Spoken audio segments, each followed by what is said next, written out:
श्री शिव महापुराण 19वां अध्याय उमा संहिता राशि ग्रहमंडल व लोकों का वर्णन।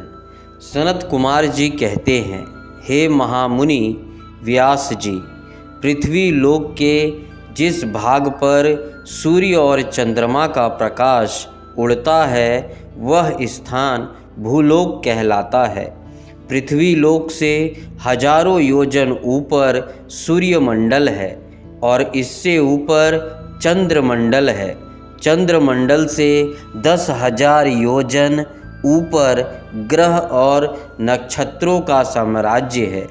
इससे ऊपर सप्तऋषि मंडल है और उसके ऊपर ध्रुव मंडल स्थित है। ध्रुव मंडल जो कि पृथ्वी का सबसे ऊंचा मंडल है से 1 करोड़ योजन नीचे भुवः स्वः नामक 3 लोक स्थित हैं। इनके बीच में कल्प निवासी ऋषि रहते हैं। ध्रुव मंडल से ऊपर महालोक स्थित है। महालोक में सनक, सनंदन, सनातन, कपिल, आसुरी, बोढ़, पंचशीख नामक ब्रह्मा जी के 7 पुत्र निवास करते हैं। इसी महालोक से 2 लाख योजन ऊपर शुक्र ग्रह स्थित है। शुक्र ग्रह से 2 लाख योजन दूर बुध है। बुध से 10 लाख योजन दूरी पर मंगल ग्रह स्थित है। मंगल से 2 लाख योजन की दूरी पर बृहस्पति स्थित है। बृहस्पति से 2 लाख योजन की ही दूरी पर शनिश्चर मंडल स्थित है। ये सभी ग्रह अपनी राशियों पर आरूढ़ रहते हैं। जनलोक से 26 लाख योजन की दूरी पर तपलोक स्थित है। तपलोक से 6 गुनी दूरी पर सत्यलोक स्थित है। भूलोक पर ज्ञानी महात्मा सत्य पथ का पालन करने वाले ब्रह्मचारी निवास करते हैं। भुवः लोक में मुनि, देवता, सिद्धि आदि निवास करते हैं। स्वर्ग लोक में आदित्य, पवन, वसु, अश्वनी कुमार एवं विश्वदेव, रुद्र, नाग, पक्षी आदि रहते हैं। ब्रह्मांड जल, अग्नि, पवन, आकाश और अंधकार से घिरा हुआ है। इसी के ऊपर महाभूत स्थित है। परम ब्रह्म परमात्मा गुण, संख्या, नाम और परिमाण से अलग है। भगवान शिव और प्रकृति देवी शक्ति के मिलन से ही देवताओं का प्राकट्य हुआ है। इसी से सृष्टि का निर्माण हुआ है। प्रलय काल आने पर यह पूरी सृष्टि शिव भक्ति में मिलकर समाप्त हो जाएगी। ब्रह्मलोक के ऊपर वैकुंठ लोक स्थित है। इसके पश्चात कौमार लोक है जिसमें स्कंद निवास करते हैं। तत्पश्चात उमा लोक स्थित है। उमा लोक में देवी जगदम्बा का निवास है। आदि शक्ति जगदम्बा से ही ब्रह्मा और विष्णु का प्राकट्य हुआ है।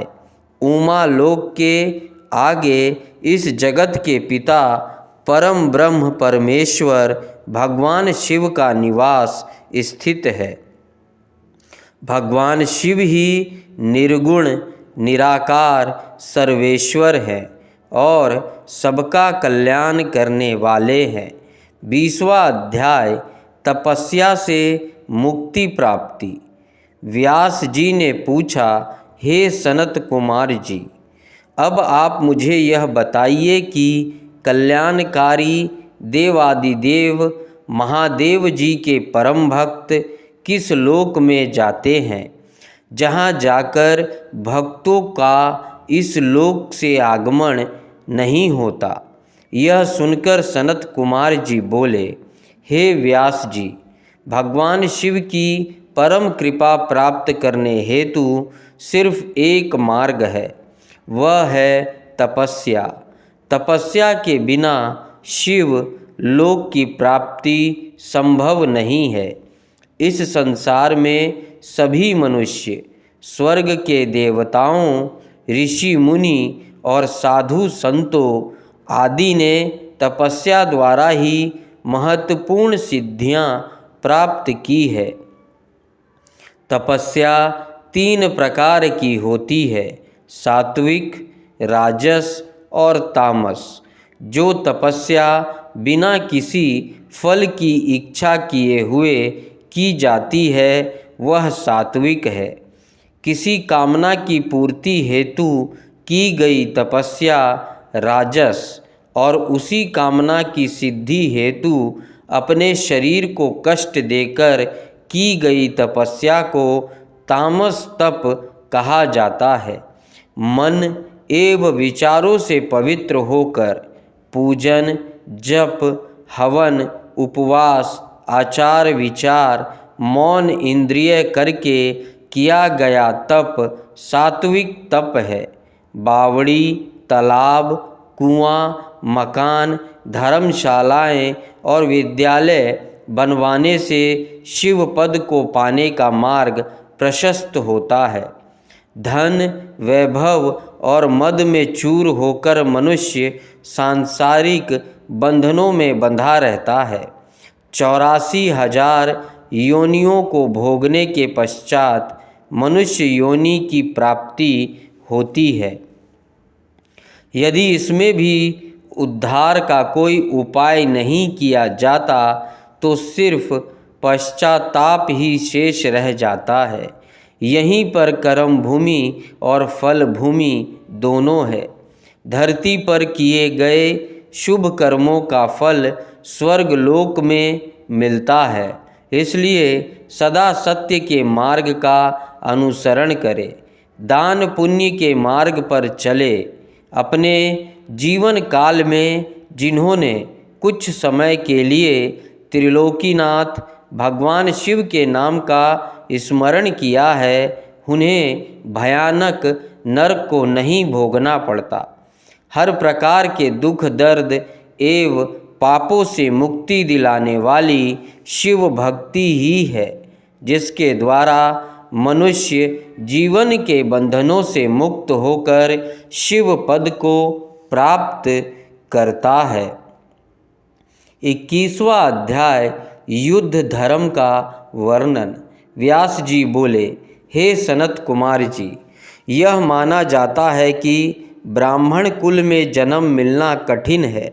मैंने यह भी सुना है कि सर्वेश्वर शिव के सिर से ब्राह्मण, भुजाओं से क्षत्रिय, जंघा से वैश्य एवं चरणों से शूद्र उत्पन्न हुए हैं।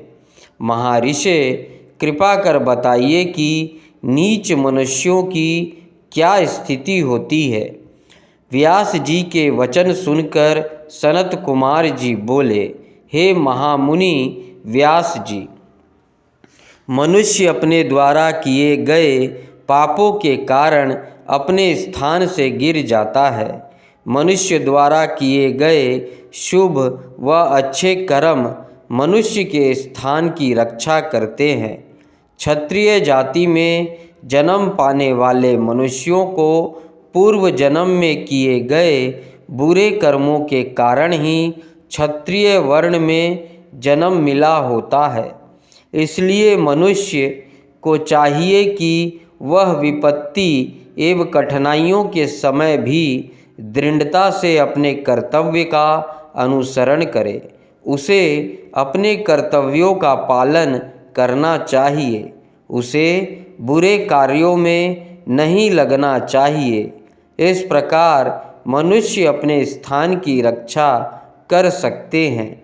शूद्र वर्ण में जन्म लेने वाले मनुष्य यदि अपने से ऊंचे तीनों वर्णों की सेवा मन लगाकर उचित रीति से धर्म अनुसार जीवन भर करते हैं तो उन्हें अगले जन्म में वैश्य वर्ण में जन्म मिलता है। इसी प्रकार जो वैश्य विधि विधान के अनुसार पूजा अर्चना करता है और हवन आदि करता है और सदा धर्म और सत्य के पथ पर चलता है, तो उसे अपने दूसरे जन्म में क्षत्रिय होने का गौरव मिलता है। जो क्षत्रिय विधि पूर्वक यज्ञ और अनुष्ठान श्रेष्ठ ऋषि गणों के सानिध्य में पूरे करता है, वे अपने क्षत्रिय धर्म का सही से पालन करता है, उसे ब्राह्मण कुल में दूसरा जन्म मिलता है। इसी प्रकार ब्राह्मण कुल का जो ब्राह्मण अपने धर्म को दृढ़ता एवं स्थिरता से पालन करता है, वह देवता को प्रसन्न करता है, उसे स्वर्ग की प्राप्ति होती है। व्यास जी ने फिर पूछा, हे सनत कुमार जी, अब आप हम सबको युद्ध का महात्म्य सुनाए। सनत कुमार जी बोले, हे महामुने, जिस अद्भुत फल की प्राप्ति विभिन्न प्रकार के यज्ञों जैसे अग्नि अष्टमादि के विधि विधान से करने से भी नहीं होती, उस महाफल की प्राप्ति युद्ध द्वारा आसानी से हो सकती है। धर्म पूर्वक अपने पथ पर अडिग रहने वाला क्षत्रिय, जो कि युद्ध में पराजित नहीं होता और ना ही युद्ध में पीठ दिखाता है, ऐसे वीर योद्धा जो लड़ते लड़ते युद्ध क्षेत्र में पराजित ना होकर वीर गति को प्राप्त होता है, उसे सीधे स्वर्ग लोक की प्राप्ति होती है। वह जीवन मृत्यु के बंधनों से मुक्त हो जाता है। अपने शत्रुओं को मारकर स्वयं भी मर जाने वाले क्षत्रियों को निश्चय ही स्वर्ग में स्थान मिलता है। युद्ध भूमि में प्राप्त हुई मृत्यु सभी जाति एवं वर्णों के लिए सुखदायक है। युद्ध के मैदान में यदि ब्राह्मण भी शस्त्रों को साथ लेकर युद्ध के लिए आता है, तो उसका वध करना ब्रह्म हत्या नहीं होता और उसका पाप भी नहीं लगता। मरता हुआ मनुष्य यदि पानी मांगे तो उसकी प्यास बुझाना धर्म संगत है।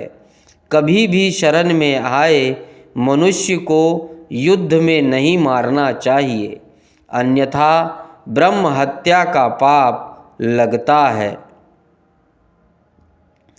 22वां अध्याय गर्भ में स्थित जीव, उसका जन्म तथा वैराग्य।